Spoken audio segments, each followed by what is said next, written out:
नमस्कार, India plus news में आपका स्वागत है। और आज हमारे साथ मौजूद हैं एक ऐसी शख्सियत जिन्हें परिचय की ज़रूरत नहीं है, क्योंकि उनका विकास ही उनका परिचय है। चाहे मैं आज आपसे रूबरू कराऊंगा। हमारे बीच मौजूद हैं मुजफ्फरनगर सदर के ब्लॉक प्रमुख अमित चौधरी जी। सबसे पहले आपका बहुत बहुत स्वागत है इंडिया प्लस न्यूज़ में। जी धन्यवाद। और इंडिया प्लस न्यूज़ की तरफ से एक बार फिर आपको बहुत बहुत बधाई। आप दूसरी बार निर्विरोध प्रमुख चुने गए हैं, उसके लिए आपको बहुत बहुत बधाई। जी धन्यवाद, सभी का धन्यवाद। आज हमारा जो मिलने का सिलसिला है, आपसे बात करने का है। सबसे पहला सवाल हमारा आपसे यही है कि आपकी राजनीति की जो शुरुआत है वो कहाँ से हुई और कहाँ से आपको एक प्रेरणा मिली कि मुझे राजनीति में जाना चाहिए? राजनीति की शुरुआत तो एक्चुअल में मेरा कोई बैकग्राउंड तो है नहीं राजनीति से। मेरे दादाजी फार्मर थे, किसान थे, और मेरे पिताजी किसान थे। लेकिन किसान के साथ साथ में मेरे बाबा जी पहलवान भी थे और मेरे पिताजी भी पहलवान थे। तो कहीं ना कहीं मैंने भी पहलवानी की है, लेकिन मेरे मन में भी कभी नहीं रहा कि मैं राजनीति करूँगा। लेकिन मन में एक खिलाड़ी होने के नाते कहीं ना कहीं मन में एक भावुकता रहती है, क्योंकि खिलाड़ी जो होता है वो बिल्कुल साफ सुथरा, साफ स्वच्छ, पारदर्शिता रहता है। उनके जो मन में रहता है वही बाहर रहता है। तो कहीं ना कहीं जो समाज के काम रहते हैं, जो समाज की सेवा भाव के रहते हैं, वो राजनीति के माध्यम से ही हो सकते हैं। तो मुझे ऐसा लगा, तो मुझे कुछ मेरे शुभचिंतक थे, उन्होंने भी सलाह दी कि आप जो है राजनीति में आओ, लोगों की सेवा जो है राजनीति में हो सकती है।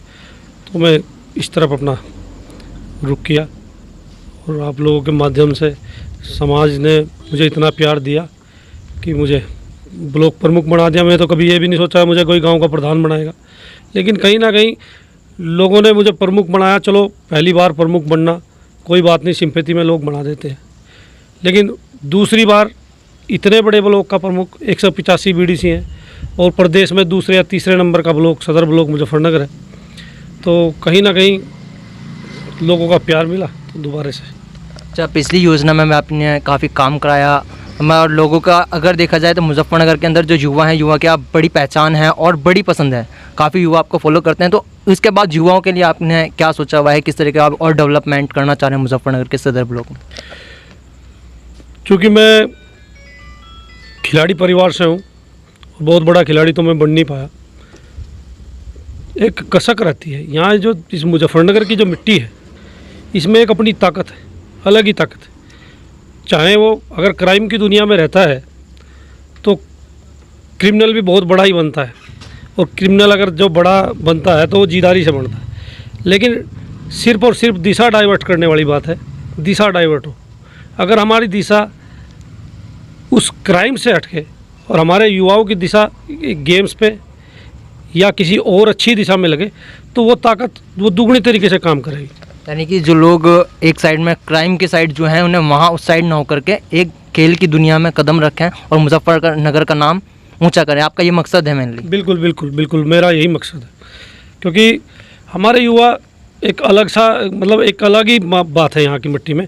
अभी आप एक छोटी बच्ची, अब तो खैर दिव्या काकरान है, पूर्वालियान की रेसलर है। उनके पिताजी जो है हमसे तो बड़े थे, लेकिन हमने उनकी पहलवानी देखी। वो पहलवानी करते थे, तो वो खुद बड़े पहलवान नहीं बन पाए, लेकिन उनकी बेटी इतनी बड़ी पहलवान होगी। बहुत कम आमदनी थी उनके पास, बहुत ज़्यादा ऐसा भी नहीं था, बहुत बेइंतहा पैसा था, क्योंकि पहलवानी में पैसा बहुत लगता है। तो उसके बावजूद उन्होंने इतनी जल्दी इंटरनेशनल लेवल, वर्ल्ड लेवल की पहलवान तैयार होगी। ऐसी बहुत शख्सियत इस मुजफ्फरनगर में है। बस सिर्फ और सिर्फ दिशा की बात है। दिशा, अगर वो कहावत है ना, अगर रेल की पटरी दो गलत दिशा में चली जाए ना, रेल अगर दूसरी, तो विपरीत परिस्थितियाँ इतनी पैदा हो जाती हैं कि वो दूरियाँ तय ही नहीं हो पाती। तो ऐसे ही क्राइम की मान लो या खेल की लाइन पे लग गया तो कामयाब हो सकता है।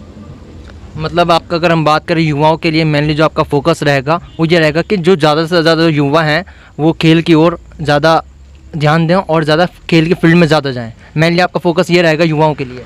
देखिए, मैं तो सही बताता हूँ, सबसे बड़ा जो गुरु होता है ना युवाओं का या बच्चों का, जो सबसे बड़ा गुरु होता है वो माता पिता होते हैं। और माता पिताओं को ये देखने की ज़रूरत है कि हमारे बच्चे की जो दिशा है वो अच्छा क्या है, बेहतर उसमें असली पॉइंट क्या है, जो वो बेहतर दिशा, उसकी जो दिशा है। कोई ज़रूरी नहीं है वो खिलाड़ी बने, वो एक अच्छा पढ़ने वाला बन सकता है, एक अच्छा अधिकारी भी बन सकता है पढ़ाई के माध्यम से, एक साइंटिस्ट भी बन सकता है, एक अच्छा गायक भी बन सकता है, कुछ भी हो, लेकिन वो दिशा बहुत सिर्फ और माँ बाप का सबसे बड़ी बात है, माँ बाप उसका गुण को पहचाने, इसमें क्या अच्छा है वही दिशा दे। तो मैं तो यही कहूँगा, माँ बाप थोड़ा हाँ ध्यान दें तो सब ठीक ही रहेगा। अच्छा, एक सवाल ये है, अभी जिला पंचायत अध्यक्ष के भी चुनाव हुए हैं, अब ये प्रमुख के भी चुनाव हुए हैं, इन्हीं चुनाव को देखते आपको क्या लग रहा है कि आने वाले चुनाव का रुझान किस तरीके का चुनाव होगा? 2022 में भारतीय जनता पार्टी की सरकार पुनः बनने वाली है। इतना बड़ा चुनाव, पंचायत का चुनाव बहुत डीपली चुनाव होता है, ज़मीन से जुड़ा, गांव देहात से जुड़ा होता है, एक धारणा रहती है। माननीय योगी जी और मोदी जी के राज में ऐसा माहौल क्रिएट हुआ है, जो गुंडा या क्राइम था वो सिरे से बिल्कुल ख़त्म हो गया। अभी रात के 9:15 साढ़े 9 बजे ये गांव देहात से भी लोग मेरे से मिलने आए हैं, तो 9:30 बजे कभी इस मुजफ्फरनगर में कोई 8 बजे के बाद गांव से तो आना क्या, मुजफ्फरनगर में भी एक दूसरे से मिलने नहीं जाता था। अभी ये 9:30 बजे मेरे से मिले, अभी 10 साढ़े 10 बजे तक ये यहाँ से जाएंगे, 11 बजे तक गाँव में पहुँचेंगे, जैसे यहाँ से चलेंगे ऐसे ही जाएंगे, बिल्कुल ठीक ठाक पहुँचेंगे। तो आदमी को चाहिए क्या, सुरक्षा सबसे बड़ी बात है, तो सुरक्षा सरकार में मिल रही है। मेरा मानना है कि इससे बेहतर विकल्प कुछ हो ही नहीं सकता। तो भारतीय जनता पार्टी की सरकार, और ये बात लोगों के समझ में आ भी रही है, जो आम लोग हैं, जो गांव, जो देहात के या जो भी लोग हैं, उनको बात समझ में रहा है, सुरक्षा और सही मामला जो चल रहा है वो भारतीय जनता पार्टी में मिल सकता है। तो सरकार पुनः जो है भारतीय जनता पार्टी की बनने का पूरा चांस है 2022 में।